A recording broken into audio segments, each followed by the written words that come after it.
What it do, snackers and snackettes?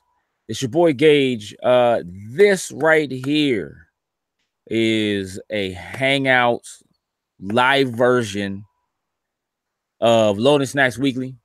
As always, your boy Gage. And I'm on the couch by myself this time, but at their prospective homes. Sin and New Joker. Right, fellas? That's right. What it do? Now, I can't say what their couches. It doesn't look like it to me. No, I'm on the floor. I'm on the floor. On the floor. Yes. By the couch. Yes. Close enough. Say less. How's everybody doing? Can't complain. Good. Great week. Sure Birthday you could, week. but we ain't listening. Oh, that's right. You got old. Oh, yeah. Party time tomorrow. Happy birthday, bro. Appreciate it. You know what I'm saying? Happy birthday. Happy birthday. Yeah. Happy birthday week. Enjoying. It's so much stuff in the living room. I'm not allowed to go in there. Oh, wow. So I can't see anything. So You lying. Ain't been in right. Nah. You snuck in there a couple of times. Nah, she came on last night. Last night with stuff and was like, I'm putting all over here. Stay away from this room. Don't look. I was like, all right, cool, whatever. Left it at that. Like, all right. You know, he was like, it's Tuesday. I'm going in that joint right now. Little kid at Christmas, like, I'm looking for my gifts. Like, don't you go in that room. No. I believe the gifts are by the front door, all in Amazon boxes. Oh, right. Don't you touch them boxes. Nope, I haven't touched anything. She gave me one gift. Yeah. One gift on my birthday to hold me off. So that was cool. That was cool. So all right, we'll check this out. Let's talk about what happened last week, man. Let's get into these events so we can run this down. All-Star Comic-Con took place last week. Technically the first ever All-Star Comic-Con. Technically. And for first year, pretty much without a hitch, I would say. Yeah. How did you gentlemen enjoy your time at All-Star Comic-Con? Absolutely enjoyed it. I mean, just like you said, like, to our eyes, from our side perspective, I think it went pretty much perfect as far as the con itself was. There was a lot there, and I mean, there was a little bit of something for everybody depending on what it was you wanted to get into. I mean, I love the fact nothing negative. You know, everyone stayed proper. There was no stepping out of line, no bad stuff that went down. Which I think is the biggest, which I think was the absolute biggest thing, because you know it only takes one person to just ruin something. But I think everyone that came out to All-Star had a blast, had a good time. You know, we talked with a lot of friends. We met a lot of new people. And as usual, positive environment. I mean, absolute 100% positive environment. What about you, Sin? From the little bit that I got to take part in, was a little under the weather, so I wasn't there for the entire weekend. But you know, I stayed for as long as I could on Friday, and you know, stayed for the whole day on Sunday.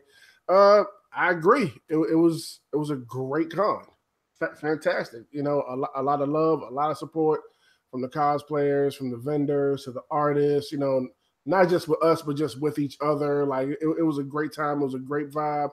I kind of like what they do there. You know what I'm saying? Like how their stuff is set up and the feel that you have at their cons. Like everybody's kind of like family, and it's almost like a reunion almost type of deal. Like I like that. It was really, really good. I'm really excited for next year. I can dig that. I certainly wouldn't argue about the overall feel of it. Certainly, as we walked through, it was good to see people that we hadn't, in some cases, people we hadn't seen in a year. But I don't know, it's weird kind of feeling like we didn't really miss a lot with them over that time frame. You know, we get to kind of have contact via Facebook or YouTube or Instagram or something like that, and kind of keep in contact. But I think that the atmosphere, it just lends itself really well to the Comic-Con scene. So unlike most where you're in it, it opens at 10, it's over at 6 or 7. You have this limited amount of time to go in and make purchases and kind of figure out what you want to do as far as whether you're in the artist alley or if you're in the vendor area or if you want to meet and greet with guests or something like that. This, because it runs basically throughout the entire night. I mean, it was an after party Friday and Saturday. And you're in the hotel together. You get the opportunity to kind of congregate with vendors and artists where you might not normally get that same kind of opportunity. And so the ability to kind of build a relationship or establish something with people who you otherwise normally, it's just a kind of a quick, hey, I really like your work. How much is that? Let me get that. You know what I mean? Versus being able to actually say, yeah, I really am going to come and see you tomorrow. Or you're talking to them that evening about their work or what they do or how I'll get to do shows. I mean, it just kind of allows you to build a rapport that I feel like is not only good for their end, as a consumer, but also for the vendor's end in terms of kind of having an opportunity not just to build a relationship with the people who are walking through, the consumers or con goers, but also to build that kind of relationship with the other artists and vendors in a way that's still a little bit different from what you might get just because you're sitting next to somebody for 9 hours on the con floor. So I really dug it. I dig the way they do it with kind of events taking place on the main stage.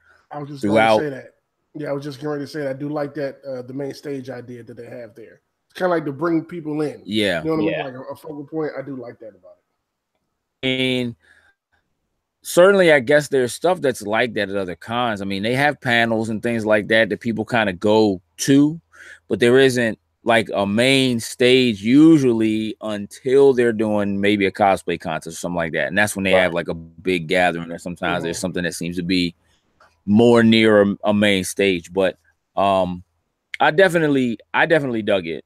So as a whole, I certainly enjoyed my time there. Again, like you said, Jose, we met a lot of great people and rekindled some great relationships that we already had. So we did get a lot of content for all of you who are watching this. There is plenty. If you are already subscribed to us, then you probably already know, but just in case, hit the notification bell, that ding-a-ling bell at the bottom.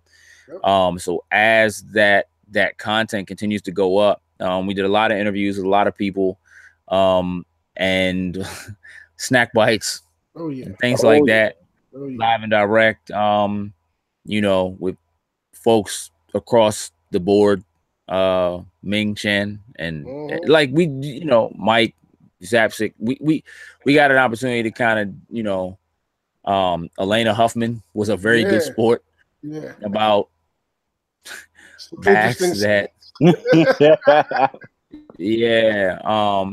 Bad Boy Carnage partook, and of course the event showrunners Thomas and Mike and Kevin Bednars were great sports, and as usual, looked out for us and kind of made sure they took care of us. I know it's kind of crazy when you're trying to do something. They appeared to have a really good time too, for sure. So as much as I know there was crazy behind the scenes stuff going on, I swear to you, every last one of them just looked like they were having the time of their lives. Sure. I would agree with that. 100%. So, so look, if you're the Northern Virginia, DMV, DC, Maryland, Virginia area, I certainly encourage you to look up All-Star Comic-Con. If you're not, then prepare to travel. I mean, we talked to people that drove 12 hours from Kentucky. Yep. Yes. To vend at the show. Mm-hmm. So just because of the report, like with the people and the surrounding and all that kind of stuff. Yeah, they were like, whenever they do an event, they're here. Like they'll be back. Yeah. Period. It just stands for, like how good of a job and how good of a people they are. You know what I mean? People that run it. So that's kind of dope. Yeah, no doubt. All right, so look, let's move into some of the news. So this whole back and forth Disney, Fox, Comcast thing, man, I just wish it would be over. And for real, I wish Comcast would just go sit down somewhere. It's like, what are you doing? Let me just keep it 1,000. Because like right now, I feel like Comcast is trying their best to step on the dreams of many a Marvel fans. They most definitely are stepping. Like it's guys, just what is the, I just want to know, like, what's the plan? Hey, guys, let's just throw our hat in the bid. Let's just try to do this. Maybe step on dreams. That's what Comcast does, apparently. God. I mean, all right, so look, so here's what the news is. So the deal with Disney and Fox was accepted by Fox last year, like at the very end of last year. Mm-hmm. And it's basically just been going through like regulatory stuff, FCC stuff, things like that, right? What's it gonna go through, right? I mean, there still could be some snags or something like that, but for the most part, it's looking like it's a done deal.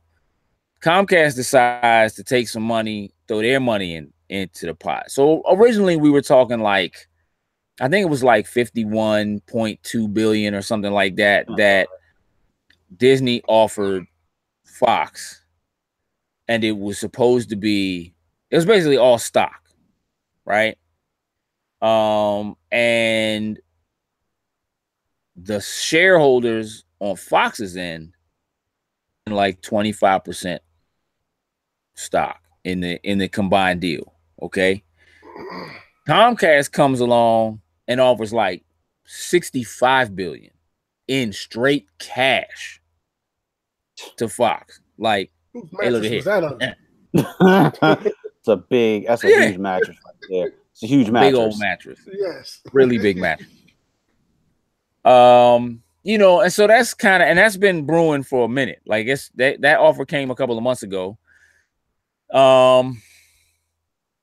But a couple of days ago, Disney came back and their offer was like 71.2 billion. Okay.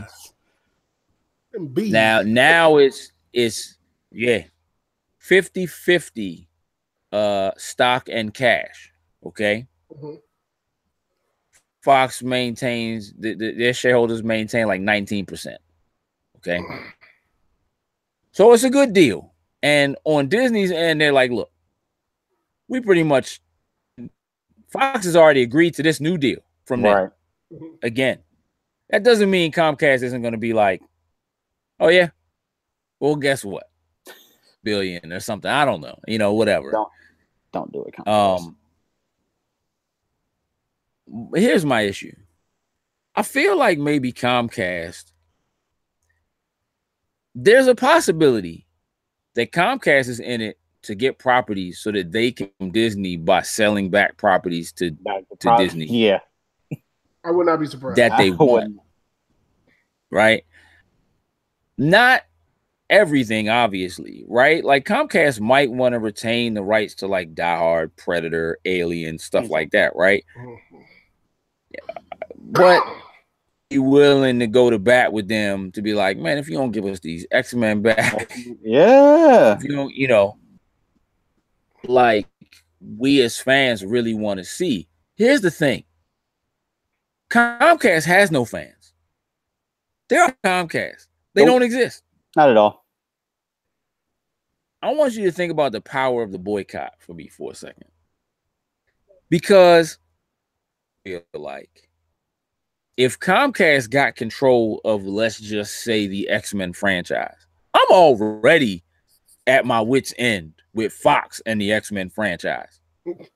You think put out some X-Men anything that I'm gonna actually pay attention to? That's not gonna look right. To see the the Comcast logo in there, along that I'm out. It ain't gonna look right. The Xfinity product placement alone would be horrid. Let's be real about that for a second. It would be horrendous. You know, I the big things that seems to be part of the issue is everybody is racing to get their business in a position to be able to fight Netflix. And a lot of the heart of this because of the amount of a stake that Disney already holds in Hulu. Mm-hmm. And with Disney prepping to start their streaming service next year, their ability to grab these properties from Fox gives them so much. And because the landscape is changing so much, it's less about Comcast and their ability as a company to broadcast to you as much as it is needs to have some kind of a say-so in the monopoly that has become streaming services, because there just isn't enough space for all of it, right? Between Hulu and Amazon and Netflix, who can you think of, like, who else really has a streaming service that you even care about, that you'd be willing to give $10 a month to? I mean, like, does HBO Go and like Showtime and all that kind of stuff start where you can watch like Westworld and Game of Thrones? Like, does that kind of count? No, I mean, I guess it does, and to a certain extent, one allows them to remain in a position to combat Netflix or Hulu. Is that HBO has always created their own content, right? Mm-hmm. So the content that HBO has, there's a reason to go to HBO or to Showtime, to Stars, whatever, because they have content you can't get anywhere else, right? And they've always had that. Netflix has that. Hulu has that. Disney has that, technically. Mm-hmm.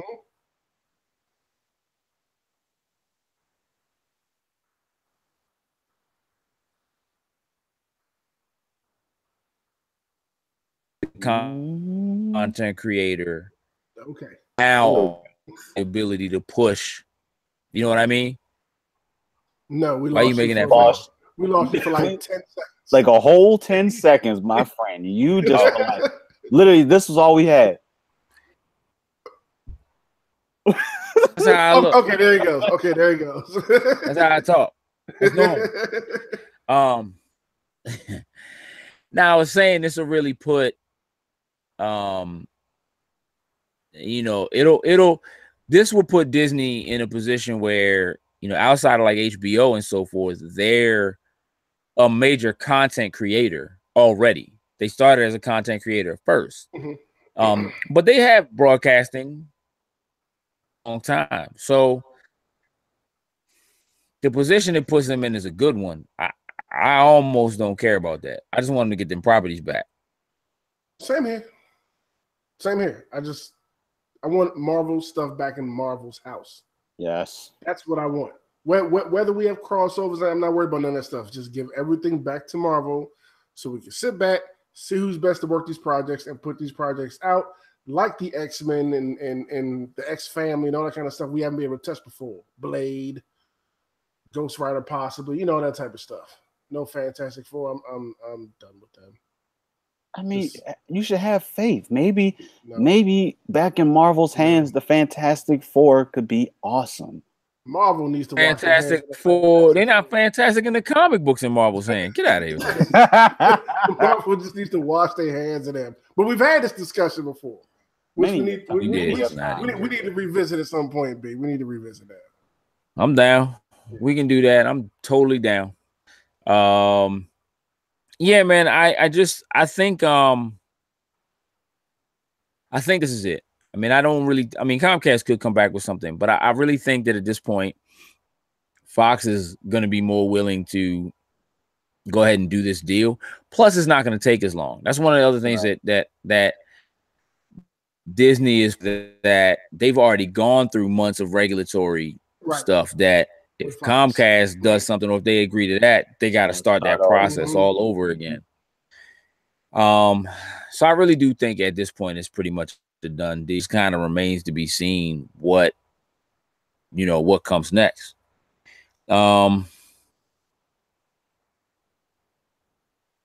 Look, moving on to the next thing on the docket.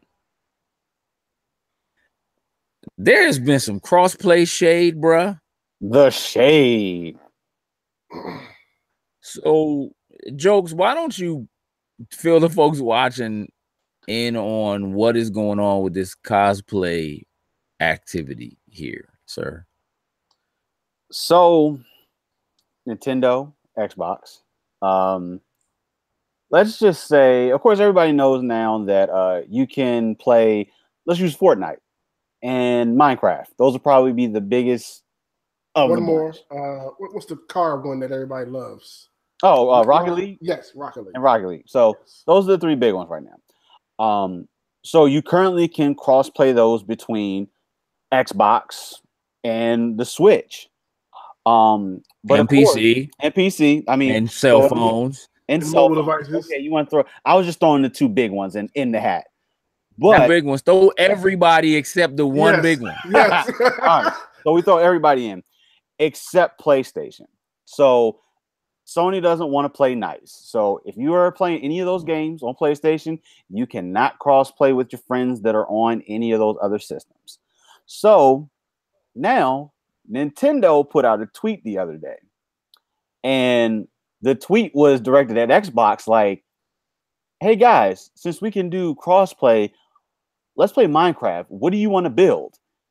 And, Xbox responded to it and it was like, our bodies are ready. Let's do this. Like, yeah, that was just like, holy crap. Like, I was waiting for someone to respond and say, you know what? Let's build the PlayStation logo.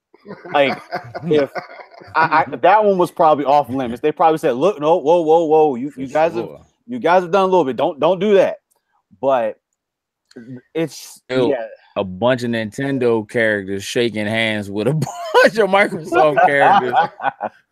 With Marcus and Master Chief. But yeah, the crossplay, it's just PlayStation, Sony. They don't want to come to play.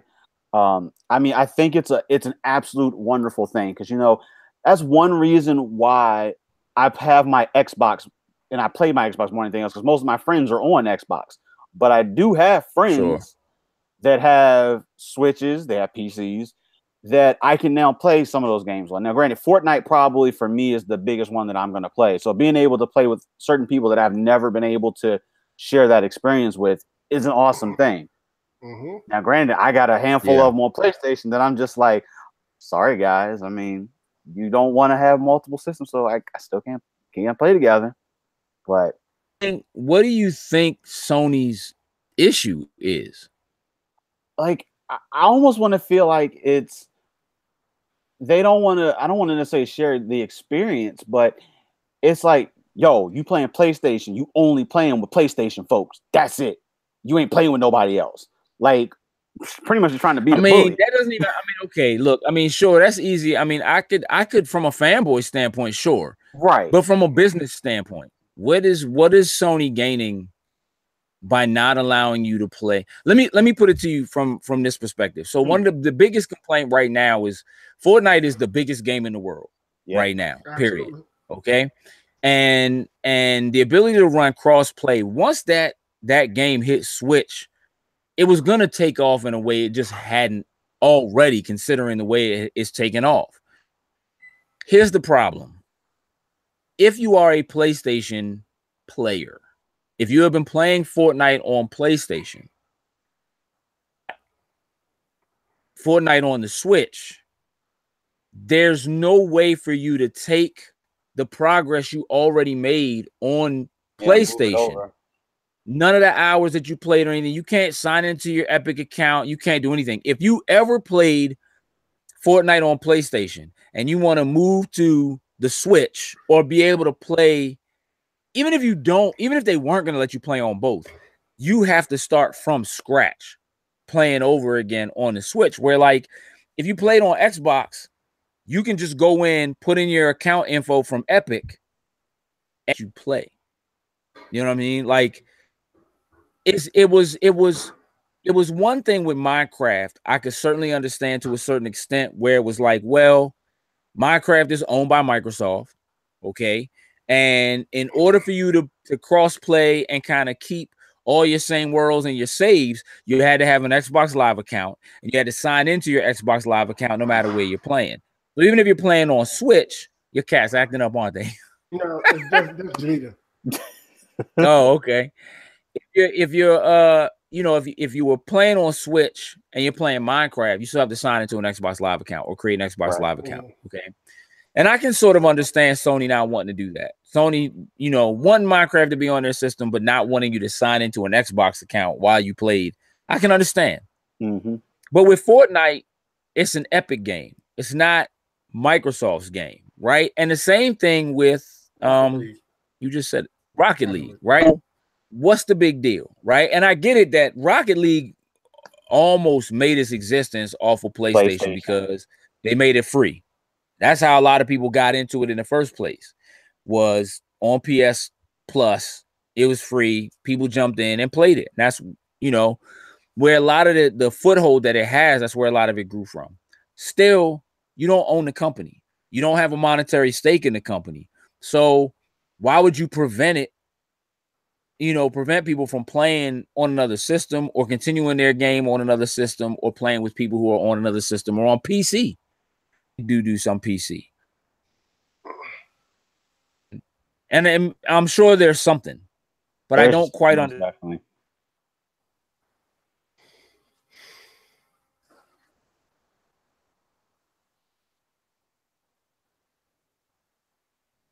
Oh, snap, I lost you. There you go. There we go. There you go.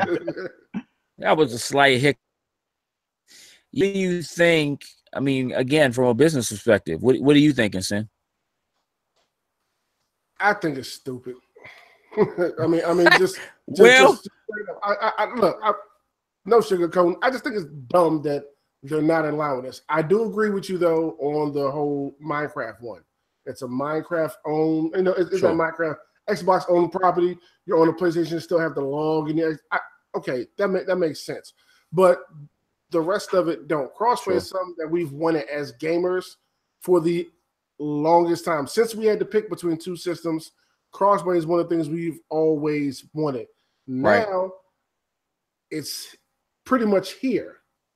And we have it, and for whatever stick they have up their asses, they don't want to play ball. And if they don't hurry up and change that tune, they're gonna lose supporters and fans, especially as this ball gets rolling and it gets bigger and bigger. And these games that have these big followers that come across all these platforms, it's just gonna hurt them in the long run. I mean, look, here's the way I see it.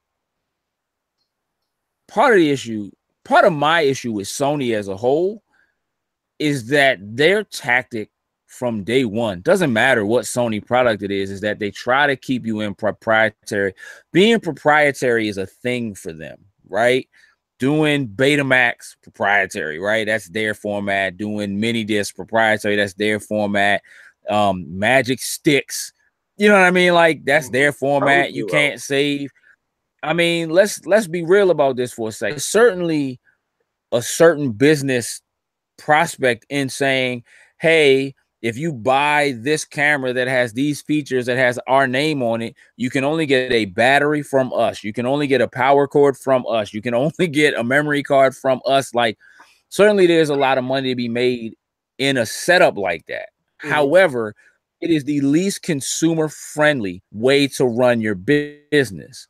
And that's always been an issue for me from Sony, where I own so many mini disc players. It's stupid. You know what? But I agree. Like back in the day when I got me a Dell, and I learned that you can only get stuff. Boy. Like, and this coming from somebody. That's right. Like, you know, I was built. Me and my friend Adam building computers. He had moved to Ohio, so I was like, I need to get something real quick. Bought a Dell, good price. Then I went through that whole process of I just can't go buy a hard drive or anything just to throw in this thing. Nope. I'm gonna tell you exactly from what it was.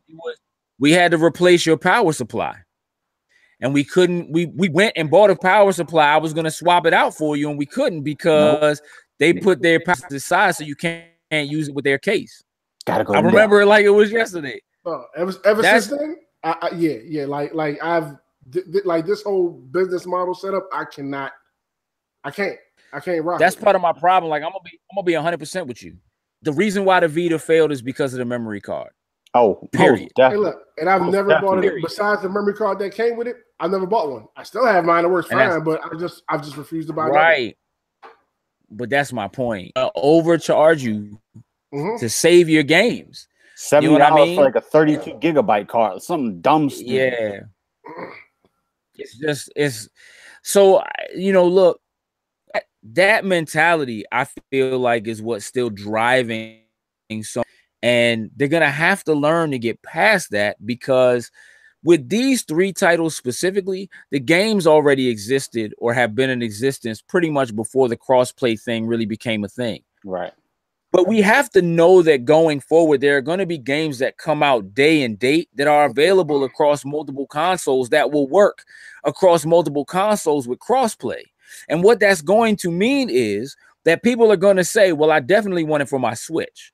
Yep. But man, I would love a home console other than that, or with a higher fidelity other than that. So I guess that means I got to buy it on the Xbox, or I guess that means it needs to be on PC, or especially I need to buy it on Xbox because I know if I buy it on Xbox, not only can I play across my Xbox, but I can also play across my PC because they do the play anywhere, you know, whatever. And I can play it on my Switch and continue to move forward and build my character. And those are the worlds that people are in now. People are in games that sustain themselves by you being able to create a character and continue to build that character throughout the entire time. And if Sony doesn't decide to play ball, they just are. There's no two ways about it. Another thing just to note about these 3 titles, these are all big titles. I mean, Fortnite's obviously the biggest one, but all 3 of them are huge titles. These aren't like just, oh, let's try crossplay on this. These are like some big things that they're really missing the mark on. But go ahead, what are you about to say? Let's put something in perspective real quick as far as that's concerned, because Sony has, again, they are living that proprietary, like we've been kind of ever since at least that PlayStation 2 era, that idea of like exclusives, like. But it's the PS3 was like exclusive titles, right? And we want those things for our systems of choices. But the truth of the matter is, right, that continuing to stay in that lane is going to end up in the long run being more hurtful than helpful when you try to lock it down. And to put that in perspective, like, if you go across all of the very highly rated 9s and 10s that are the PlayStation exclusives, the not as high like the ratings on Microsoft's exclusive titles are not as high as Sony's. They don't even have as many as Sony's, but they sell more copies. Period. Where Last of Us at all to Halo's sales numbers. You can't compare them to Gears of War sales numbers. They're not even close. And when you take a game like God of War, which just came out, which is only on one console, right? You take Detroit, which is only on one console, and you look at the NPD for last month. Do you know what the #1 game on NPD last month was? What was it? State of Decay 2. State of Decay 2 was the #1 game with God of War and Detroit coming in 3rd, and Grand Theft Auto 5 still coming in 5th. Hey, look, no BS.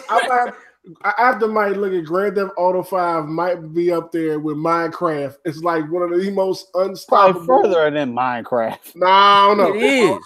I don't know. Minecraft. Listen, it is, but that's kind of what my point is. First of all, we're near as many systems as PlayStation does, which means there's no reason why State of Decay should have outsold either one of those games. Two, fire. State of $30 title, but it's also free with Games Pass. With Game Pass. $10. Here's your game.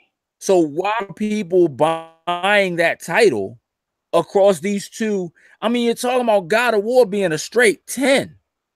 And it got outsold by what everybody keeps talking about is this janky experience, blah, blah, blah, right?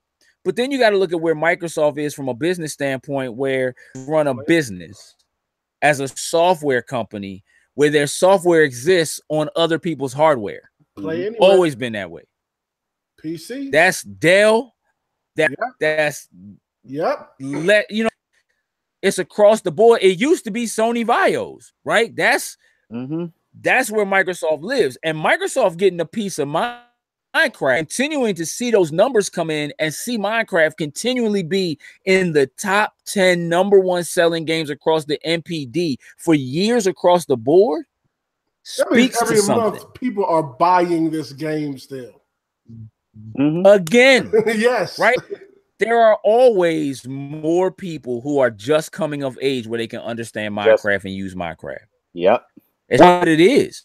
There are always more people coming of age where a parent finally says, okay, you're 15 now. You can have Grand Theft Auto 5. True. Every year that's turning around. You're right. You're right. It's a thing that like just continually, but Grand Theft Auto couldn't be what it is if it wasn't across multiple platforms. Period. Absolutely. Let them announce cross. So there has to be something to be said for that. Huh? I said, let them announce crossplay. Bruh, faction. Think about that. Faction kind of wars. Faction wars between PlayStation, Xbox, Switch. That ain't gonna happen. First of all, you got to get Grand Theft on Switch first. I don't think that's happening, but it could. Who knows? Hey, look, I'm not gonna lie. If it shows up on Switch, I'm buying it. I would keep it a buck. That'd be my third one. I feel you. I feel you. But else crossplay between PC and Xbox. It's a thing. You know what I mean? And the PC community is rampant. You know what I mean? Like, we don't really live in that ecosystem anymore like we did, but it's rampant. That community exists. So, I mean, look, if Fallout 76 ends up on Switch and it's cross-play, cross-platform, and it's Microsoft and it's Switch, PlayStation's gonna be out of that conversation, especially when Microsoft now has the more powerful system that people want to be showcased on. Yep. And that's what happened at E3. All those titles, all those games, all that stuff they're pushing, they got that showcase because of the power of their system. And for them to come out and just be like, yeah, we're working on our new joint already. Like, we know, guys. Project Scarlet, right? That's what it's appreciated. Like, yeah, we know it. Scarlet. Yeah. So I mean, look, it's speaking of that, since that's where we are, what do y'all think this new hardware is going to be, and when do you think it's coming? Like, what do they have? What can they possibly do new? Jesus, like it's gonna all real people. I don't know. Like, graphics are just gonna be real people in the game. I don't know. Like, I imagine at this point, because I mean, the Xbox One X power wise, it's incredible, and it's designed to be a system that's supposed to last. So, sure, I'm thinking we're still probably, I would say, since we just got the fact they're working on it at this E3, I think we're at least 2 E3s out, at least 2 years before we get a release date. And that will probably be, if not the end of that year, probably the beginning of that following year. Typically, they want to drop the console. So you're saying 2020? 2020, 2021 is where I'm putting it at. Because at this point now, like the One X, like by all means, it's built to perform and it's built to last. So when we take that next step into the next generation, like like just thinking about what potential we may see. I mean, Xbox One hasn't really stepped into the world of VR. Maybe that's something that they want to wait on, and they're going to launch it and maybe do something bigger with it when this newer console comes out. As of now, that's just not something they even want to really truly worry about with that type of experience. But maybe with this newer box, maybe it's going to do something where you don't need all these extra cables and extra wires. Maybe that's going to be that powerhouse that they're going to use it for. I mean, graphics, we all pretty sure they're going to look better. I mean, that's just one thing. I mean, performance, I guess we're just literally going to be able to download. Maybe they'll say, hey, you can download a game in as quick as 5 minutes. Maybe we don't need to wait for 20. I mean, granted, we can preload. We can preload anyway. So with digital. Drive does it have to have?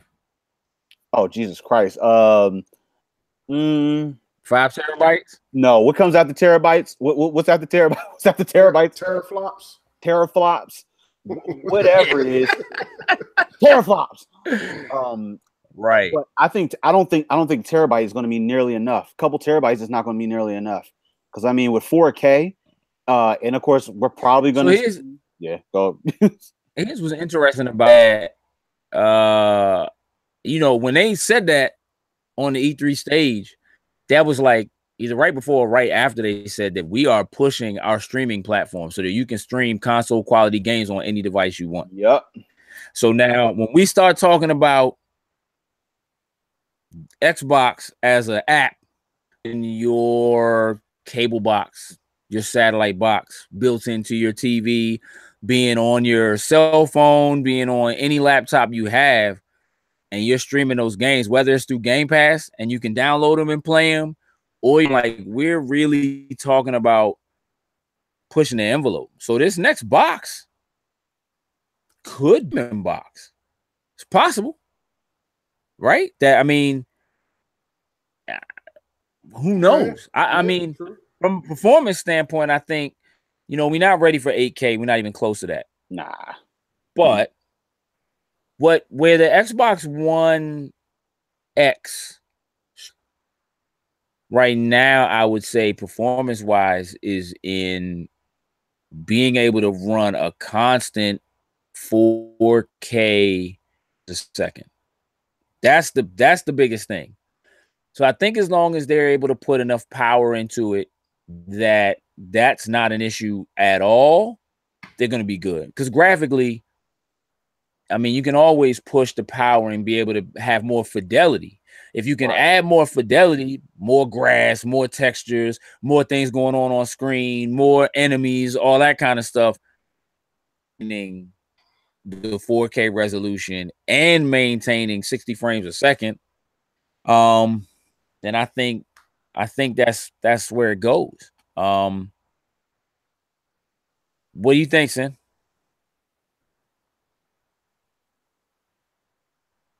What do you think, Sin? I think I'm looking at a year after what you said, New Joker, as far as like some type of seeing it. You think in 2022? 2021, 2022. That's what I'm thinking. And I think they're gonna take what they did with the One X, and they're gonna take the HoloLens, and they're gonna put them in a nice 5-star hotel and let them make some babies, and that's what's gonna produce us on the stage. Oh gosh. Oh gosh. Who knows? Something of that equivalent. Take away. Like, I think sky's the limit at this point. Like seeing what they did with the Xbox One X and how an amazing piece of hardware that thing is, just as a like, hey, this is just for the serious gamers.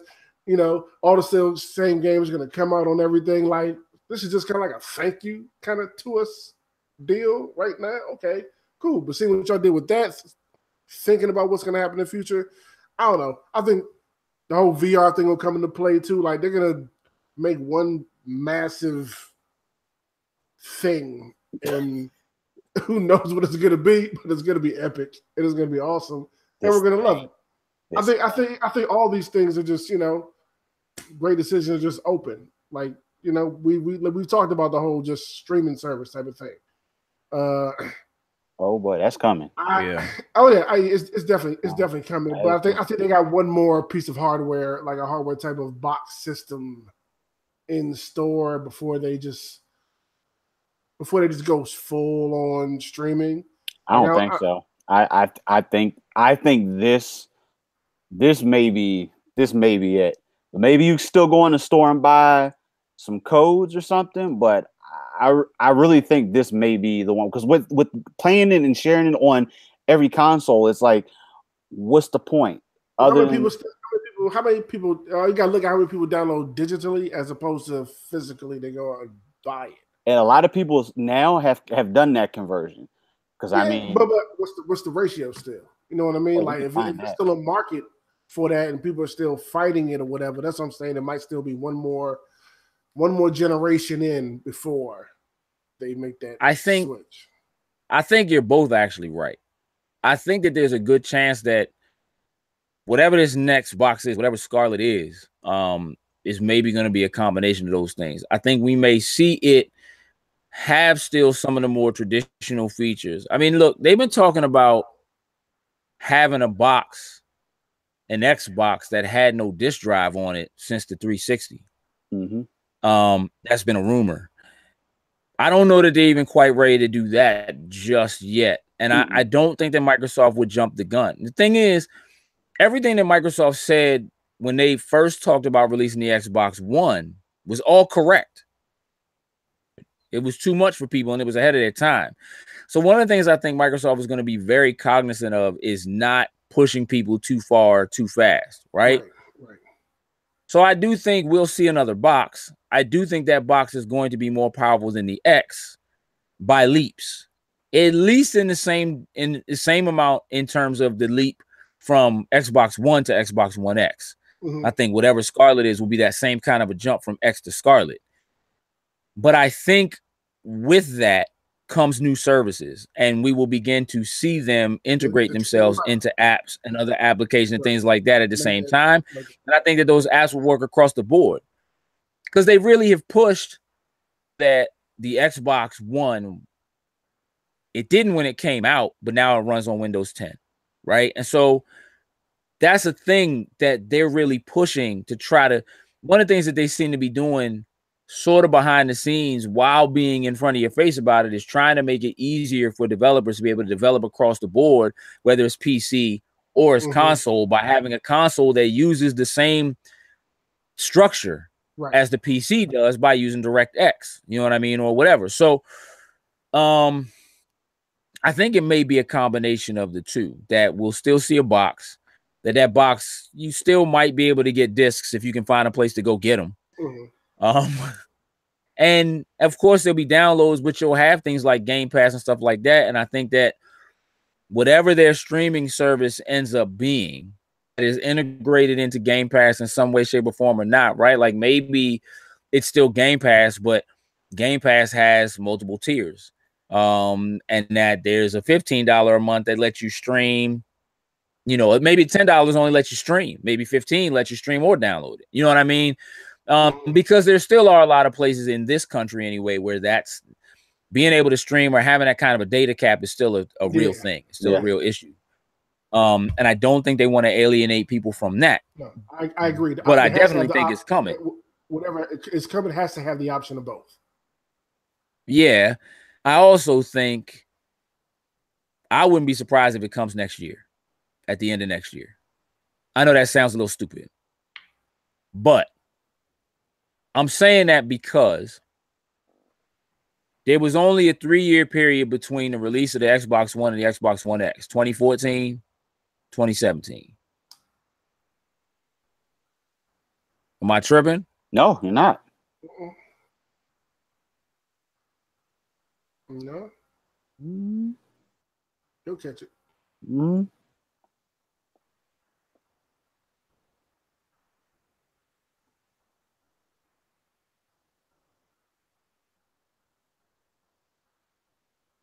Maybe not this time. Lean with it, rock with it, catch it. Like,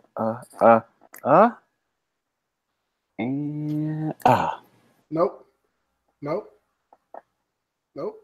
He's not catching it. Okay. Okay, so since he's not catching it until he gets to his internet catches back up with us, yeah. He's saying you believe seeing something next year. So probably more or less. Yo, hey, look at there that! He goes. Look He's at that! Back. Look okay, at that! Okay. I don't know what happened. Kind of dope right there. Okay. Kind of dope right cool. there. Back though.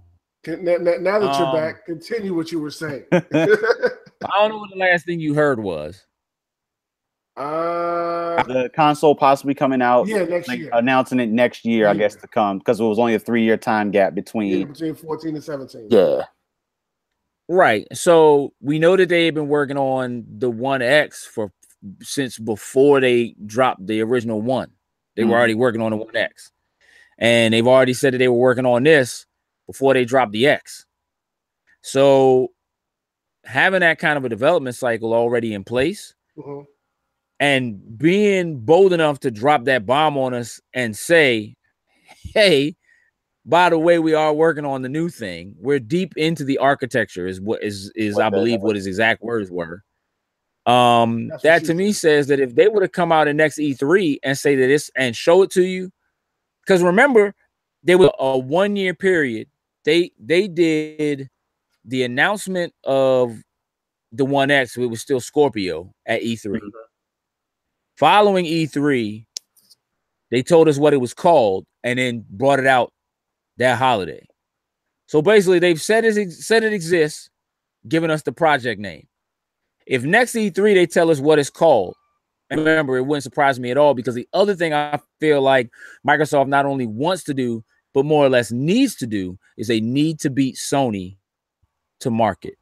Next powerful system out before Sony does. And I believe that right now they're working on those partnerships with those companies to say, hey, this is what we're working on. This is what's coming. You've already seen what we could do with the X. Let's start putting together stuff to be the launch titles, the release titles for this next joint. They want to be ahead of where PlayStation is. That's where I'm at. Nah, I think that's valid. I think that's valid too. And I mean, I'm not next year, but it wouldn't surprise me at all. No, not definitely. Because I mean, just jumping out there and just doing it. Because I mean, Sony's gonna come, and the idea would be is whatever they want to drop as their new one needs to hit it needs to overstep the 1X, which they have to aim to do. Correct. But if they come out and just drop the new PlayStation 5, if that's what it ends up being, and it's just it just matches the performance of the 1X, that's going to be a problem. Because no doubt. Well, the other thing is, the other issue is that Sony's in a position where traditionally they're still in a mindset of doing traditional releases. Sure, the Pro was a step up from the 4. But if the PlayStation 5 comes out and does what they traditionally do, having that proprietary mindset, and they're not prepared to give you backwards compatibility to the 4, and whatever Microsoft hears, they're setting it up so that backwards compatibility is going to be a thing. Man, the sheer number of games you'll have access to, if Microsoft comes out, if the price point is right, and the power is right, and it has the compatibility, it will set Microsoft in this cadence of, every 2 years we can bring out a more powerful system. And even if you're not ready to upgrade yet, it's another one coming in 2 years. Or once you get your money right, or you decide your 4K TV, once you can just go ahead and go upgrade because all your games still work. The cell phone logic. Man, that's it. That's the cadence they've been trying to match. Like, Microsoft has been trying to match that even just in computers whole time. So the idea of starting from scratch again is my mindset that Microsoft is in a place right now, especially with Phil Spencer heading their gaming division for Microsoft, but for Microsoft is in a place where he wants to see people be able to play games anywhere, across any device.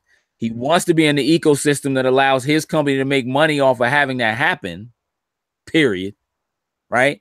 And they're totally interested in allowing you to maintain your ecosystem and they're playing the long game. The idea is that you have this ecosystem The same reason why people, what kind of phone you got, Jokes?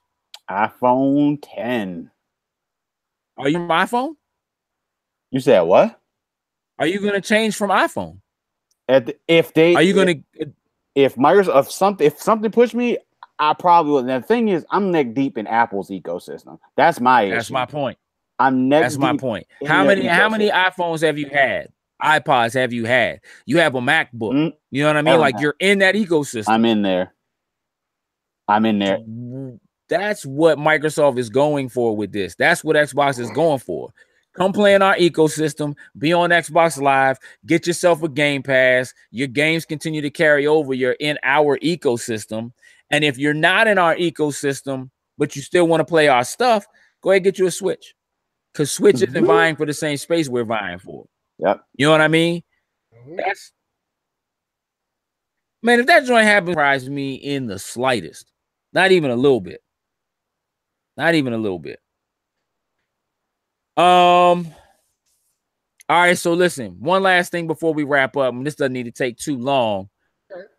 Sen, how you feeling so far? How am I feeling about what so far? You broke up about Cloak and Dagger. I'm still intrigued. I think that's the best way to put it right now. I'm still intrigued.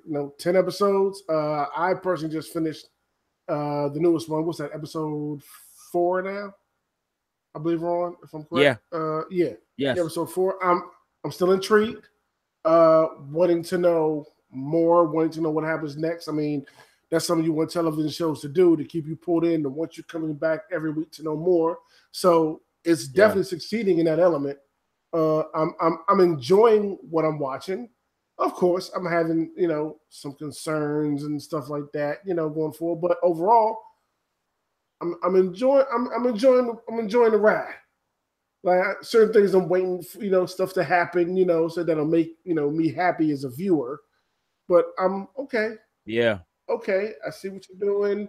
I'm cool with that. That part, not so much. But overall, the entire vibe, the show, I'm intrigued and want to know more. You know what I mean? And seeing where the show's going, I'm constantly trying to put these pieces of how is this season going to end now? Like with what's going on, the contrast between the characters and everything. Like where are we going to end up at the end of the season to pull me into the next season? Like I'm already starting to kind of look towards that.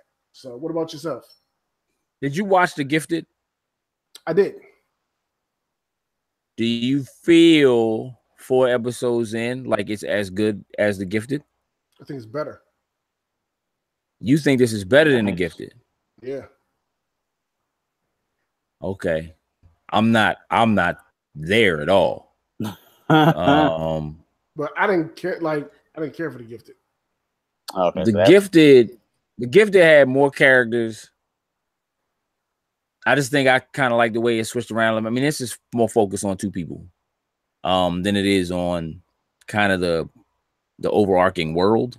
Mm-hmm. I like Cloak and Dagger. Like I'm enjoying so far.